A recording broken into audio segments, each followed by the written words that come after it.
आणि चिकन पोपटीसाठी मॅरिनेशनसाठी जो मसाला बनवायचा आहे ना तो बनवून घेऊया। तर आपलं पातेलं गरम झालं आहे। सर्वात अगोदर याच्यात तेल घालूया, सुद्धा आपला गरम झाला आहे। तर सर्वात अगोदर इथे मिरचीची पेस्ट आहे ही घालूया। आपली जी मिरची त्यानंतर जो अद्रक होता ना त्याची पेस्ट व्यवस्थित अशी भाजली गेली आहे, तुम्ही पाहू शकता। आता या स्टेजवर आहे ना इथे लसूणची पेस्ट आहे ही घालूया आणि लसूणची पेस्ट सुद्धा आहे ना एक 5 मिनिटं ना व्यवस्थित छान अशी परतून घेऊया, भाजून घेऊया। जो लसूण मिरची अद्रकचा कच्चापणा आहे तो निघून जाईल आणि हे सर्व भाजल्यानंतर पुन्हा तुम्हाला दाखवतो हे काय घरगुती मसाले आहेत ना हे घालायचं आहे आणि छान असा वाटण बनवायचं आहे, बॅटर बनवायचं आहे। आपला जो हा बॅटर आहे ना लसूण मिरची अद्रक वगैरे छान असा भाजला गेला आहे। आता या स्टेजवर हे घरगुती मसाले आहेत, पुन्हा एकदा पाहून घ्या। मी सुरुवातीला सांगितलं, आता वारंवार ते काय सांगत नाही।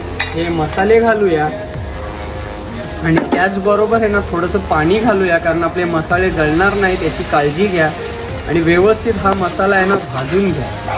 तर चला याला सुद्धा आहे ना एक 5 मिनिटं छान असं भाजून घेतो। तर चला एक 5 मिनिटं आहे ना व्यवस्थित याला भाजतो आणि हे झाल्यानंतर पुढची प्रोसेस कशी काय करायची, काय करायचं हे तुमच्यापर्यंत शेअर करतो। तर मित्रांनो तुम्ही सुद्धा आहे ना स्टेप बाय स्टेप ही संपूर्ण प्रोसेस करा आणि थंडीच्या दिवसात ह्या चिकन पोपटीचा आनंद घ्या। पाहू शकता आपला जो मसाला होता ना चिकन पोपटीसाठी आपण बनवला आहे व्यवस्थित असा फ्राय झाला आहे। तुम्ही रंग पाहू शकता, कलर, तेल वगैरे रोगण व्यवस्थित असं सेपरेट झाला आहे। आता याला थंड करायचं आहे।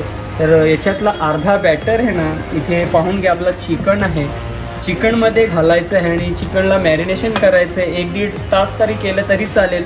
तुम्ही 1 तास किंवा 1.5 तास चिकन मॅरिनेशन केल्यावर खूप छान अशी टेस्ट लागते। तर चला याच्यातला अर्धा बॅटर आहे ना हा आपण चिकनमध्ये घालूया। चिकन आणि त्यानंतर इथे पाहू शकता हे जे रताळू आहेत ना तुम्हाला आवडत असतील तर घ्या, रताळ्यांना असं कट केलं आहे। आता चम्मचच्या साहाय्याने मी तुम्हाला सध्या दाखवतो। ह्या प्रकारे असे संपूर्ण रताळे आहेत आणि हे जे बटाटो आहेत ना ह्यांना कट करून घेतल्यात, याच्यात हा मसाला भरायचा आहे। त्यानंतर इथे आपल्या शेंगा आहेत वालाच्या, यांना सुद्धा थोडंसं मसाला लावून ठेवायचं आहे।